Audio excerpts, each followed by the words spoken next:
Party के प्रति हमेशा मजबूती के साथ खड़े रहे। उनके ना रहने पर न केवल समाजवादी पार्टी के लोगों को दुख है, बल्कि उनके लाखों लाख साथी, सहयोगी, मददगार, परिवार के लोग बहुत दुखी रहे। इंसान के जीवन में सबसे बड़ी बात है पहचान और सम्मान।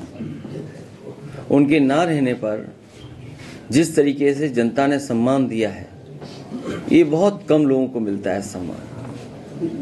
जीवन भर जिसने सेवा की हो, मदद की हो, तभी इसी तरह का प्यार मिल सकता है और सम्मान के साथ जनता आ सकती है।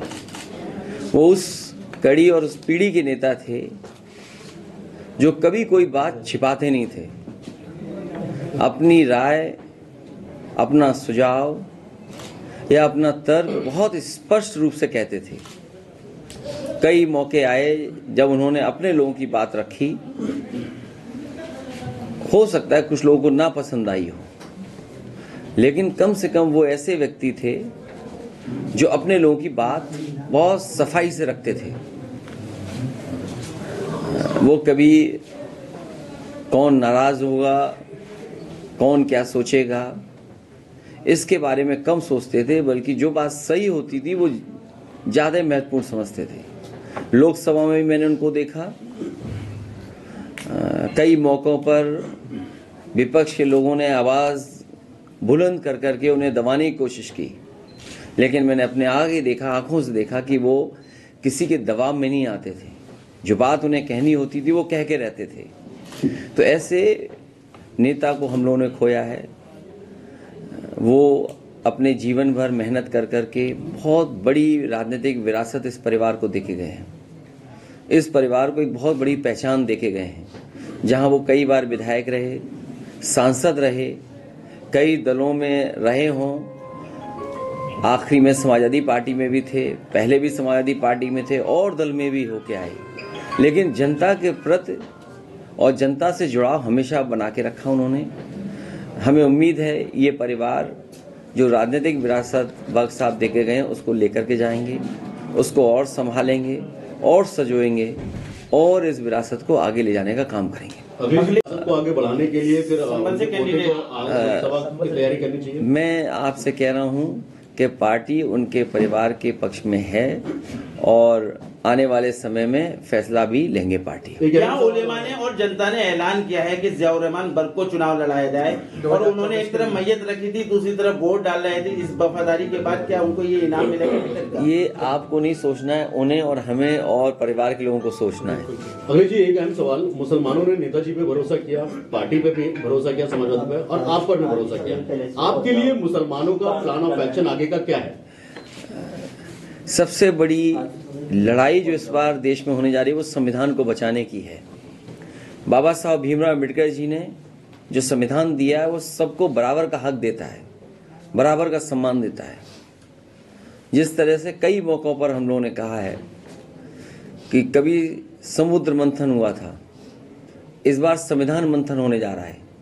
एक तरफ वो लोग होंगे जो देश की खूबसूरती रही है, हमारी आपकी गंगा जमुनी संस्कृति, भाईचारा, आपस में प्रेम, और दूसरी तरफ वो लोग हैं जो संविधान को नहीं मानते हैं।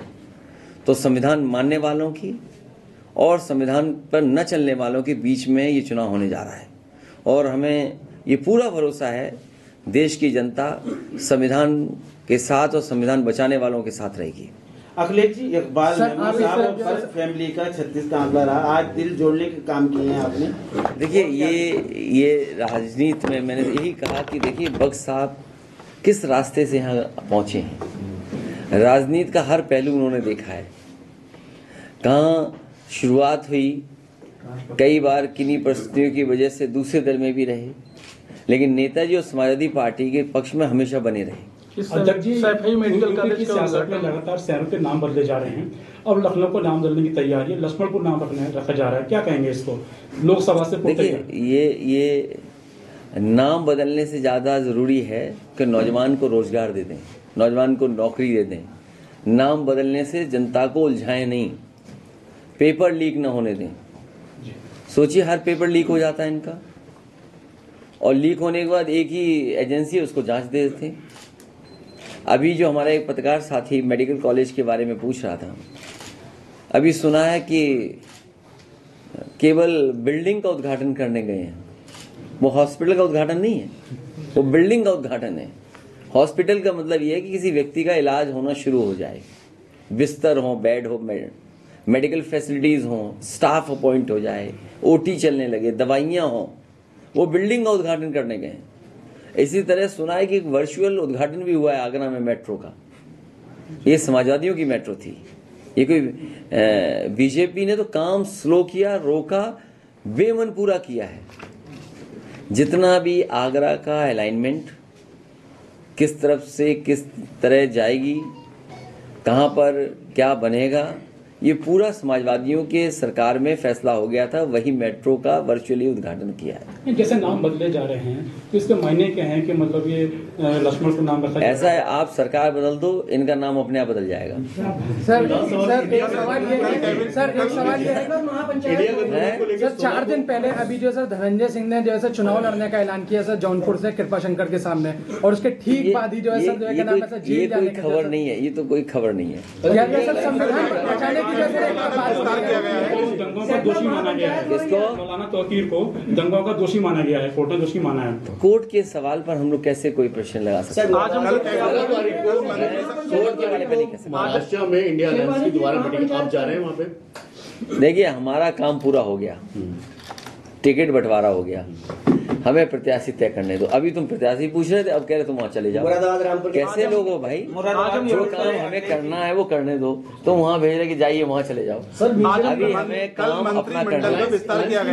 मंत्रिमंडल का विस्तार किया गया। अगर उन्हें वोट पता लग जाए कि वोट एक और विस्तार से मिल सकते हैं तो एक और विस्तार कर देंगे। ये इतने घबराए हुए लोग हैं कि विस्तार, अगर इन्हें पता लग जाए कि हमारा कोई पत्रकार साथी है, इसके मंत्री बनने से हमारे 2 लोकसभा जीत जाएंगे, तो उस पत्रकार को भी मंत्री बना देंगे। सर बीजेपी का मिशन 400 है। तो ये जो बनाया गया विस्तार, ये विस्तार कोई जनता की सेवा के लिए मंत्री नहीं बने हैं। ये जनता को कैसे वोट ले लें, और जनता देख रही है उन्हें। अभी लड़ाई खत्म नहीं हुई है, अभी तो केवल मंत्री बने हैं, अभी विभाग बनना है, फिर विभाग बनने के बाद इन्हें प्रमुख सचिव अपॉइंट कराना है, फिर अपनी मर्जी के जो विभाग मिलेगा उसके जिले जिले में अधिकारी अपॉइंट होने हैं। अरे एक जाल से नहीं निकले ये मामला, ये जो बने भी हैं, शपथ लिए हैं, अभी इनको बड़ी मेहनत करनी पड़ेगी।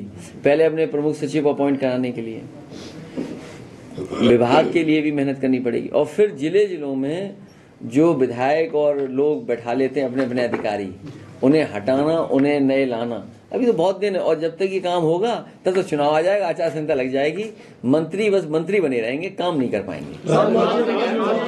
परिवार को लेकर के अभी मुद्दा बना लिया। बिहार के अंदर नीतीश कुमार को बार बार पार्टी बदलने के लिए कहा जाता है, और यूपी के अंदर अब कहीं न कहीं कहा जाता है ओम प्रकाश राजभर को। अरे छोड़ो ना, देखिए ये जो पलटा पलटी जो चल रही है ना, इससे कोई जनता का भला नहीं हो रहा। सर मोदी जी ने मुद्दा बना लिया परिवार को लेकर के, जो टिप्पणी हुई थी उसको लेकर के। आप परिवार वाले हैं ना, तो आप बीजेपी वोट मत देना। अच्छा सर, दूसरा सवाल ये है क्यों, और क्या है? अरे भाई, मैंने कहा कि अगर ये बात सवाल उठा रहे हो, ये भी परिवार है, ये भी परिवार है, हम भी परिवार है, ये सब परिवार है, नहीं परिवार है बताओ? ये भी परिवार है। ये बताइए, परिवार वालों से वोट लेंगे तो बीजेपी ये तय करे कि परिवार वालों को टिकट नहीं देंगे, ये भी तय करे कि जो परिवार वाले हैं उनसे वोट मांगने नहीं जाएंगे। आप परिवार वाले हो कि नहीं हो जी? तो आप परिवार वालों सवाल मत पूछो। वो कह रहे हैं पूरा देश मेरा परिवार है, तो हमारा नहीं है देश परिवार, बताओ। अरे ये बताओ देश हमारा परिवार नहीं है क्या? सबका परिवार है देश। प्रधानमंत्री जी एक अभियान शुरू कर रहे हैं सुझाव पेटी का। अब क्या जरूरत है सुझाव? अब तो जाना है उन्हें। अब ये सुझाव मांगो कि जाए कैसे वो, इसके लोग सुझाव देंगे। परिवार है, ये भी परिवार है, हम भी परिवार है, ये सब परिवार है, नहीं परिवार है बताओ? ये भी परिवार है। ये बताइए, परिवार वालों से वोट लेंगे तो बीजेपी ये तय करे कि परिवार वालों को टिकट नहीं देंगे, ये भी तय करे कि जो परिवार वाले हैं उनसे वोट मांगने नहीं जाएंगे। आप परिवार वाले हो कि नहीं हो? जी। तो आप परिवार वालों सवाल मत पूछो। वो कह रहे हैं पूरा देश मेरा परिवार है। तो हमारा नहीं है देश परिवार, बताओ। अरे ये बताओ देश हमारा परिवार नहीं है क्या? सबका परिवार है देश। प्रधानमंत्री जी एक अभियान शुरू कर रहे हैं सुझाव पेटी का। अब क्या जरूरत है सुझाव? अब तो जाना है उन्हें। अब ये सुझाव मांगो कि जाए कैसे वो, इसके लोग सुझाव देंगे। आजमगढ़ से आप लड़ेंगे या गुड्डू? टिकट मत बांटो, नहीं तुम और टिकट बंटवा दोगे और झगड़ा करा दोगे। फाइनल डिसीजन कब तक? संभल का बहुत जल्दी। सर इंडिया गठबंधन को लेकर क्या राजभर जी दावा कर रहे हैं वहाँ का भी हो जाएगा। दूसरी सूची कब तक आएगी? अब सूची आ जाएगी बहुत जल्दी, और चुनाव आ गया है, तारीख आने दो, सब सूची आ जाएगी। दावा कर रहे हैं मंत्री जी बनने के बाद कि इस लोकसभा चुनाव में अब किसे सपा का सफाया हो जाएगा। राजभर जी आज मंत्री बनने के बाद दावा किया है। ये अभी बड़ी एक्सरसाइज, मैंने आपसे कहा अभी बहुत बड़ी एक्सरसाइज है। विभाग कौन सा मिलेगा, मुख्य सचिव कौन होगा, अपनी मर्जी के अधिकारी अपॉइंट होने हैं, तब तो चुनाव आ जाएगा। देखना आप विभाग नहीं मिल पाएगा तो चुनाव आ जाएगा। सपा की सिटी में इंडिया गठबंधन से ओबीसी साहब और जैन जी जो है क्या मानते हो? इंडिया अलायंस जीतता है तो प्रधानमंत्री कौन होगा? हाँ? अगर इंडिया अलायंस जीतता है तो प्रधानमंत्री कौन होगा? जो जनता चाहेगी और परिणाम आने के बाद तय हो जाएगा।